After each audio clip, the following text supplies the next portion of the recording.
চতুর্থ দফায় ৭ মে জামালপুরের মাদারগঞ্জ উপজেলার ৪টি ইউনিয়নে নির্বাচন অনুষ্ঠিত হবে। নির্বাচনকে কেন্দ্র করে ইউনিয়নগুলোতে চলছে উৎসবের আমেজ। প্রচার প্রচারণায় ব্যস্ত সময় কাটাচ্ছেন প্রার্থীরা। জামালপুর থেকে শফিক জামানের পাঠানো রিপোর্ট। প্রচণ্ড গরম উপেক্ষা করে চলছে প্রার্থীদের বিরামহীন প্রচারণা। সকাল থেকে সন্ধ্যা পর্যন্ত তারা ছুটছেন ভোটারদের কাছে।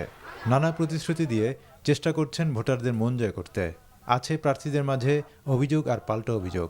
আমি নির্বাচনে বাধার মুখে পড়তেছি, আমার নির্বাচনে ক্যাম্প করতে দিচ্ছে না, আমার কর্মী সমর্থকদের উনি হুমকি দিচ্ছে। যদি সুষ্ঠু অবাধ নির্বাচন হয় ইনশাল্লাহ শতভাগ আশাবাদী আমি নির্বাচনে জয়লাভ করব। সাধারণ জনগণ আমাকে আরও পর্যাপ্ত পরিমাণে 90%-এর উপরে আমাদের ভোট দিয়ে আমাকে জয়যুক্ত করবে, এটাই আমি আশাবাদী ইনশাল্লাহ। আমার সমর্থনকারী, আমার এজেন্ট, আমার সাপোর্টেড লোকজনকে তারা হুমকি দিচ্ছে যে তোমরা এজেন্ট হতে পারবে না। মাননীয় জননেত্রী শেখ হাসিনা আমাকে নৌকা প্রতীক দান করেছে। আমি 100% বিশ্বাসী নৌকা ইনশাল্লাহ জয় হবেই।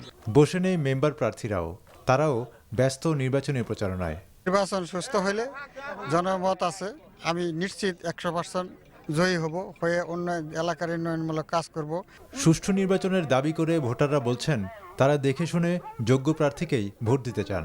যার দ্বারা আমার শিদিলি ইউনিয়নের উন্নয়ন আসবে, আমরা সকলেই তাকেই ভোট দিব। ভোটাররা যেন ভোট কেন্দ্রে নিরাপদভাবে ভোটদান করতে পারে, এটি আমরা আশা। 7 তারিখে নির্বাচনে আমরা যেন সুষ্ঠুভাবে ভোটটা দিতে পারি, ভোট কেন্দ্রে যেন আমরা নিজের হাতে ভোটটা দিতে পারি। শান্তিপূর্ণ ও সুষ্ঠু পরিবেশে ভোট দিয়ে যোগ্য প্রতিনিধি নির্বাচিত করতে পারবেন এমন আশাই করছেন মাদারগঞ্জ উপজেলার 4 ইউনিয়নের ভোটাররা। NTV news desk.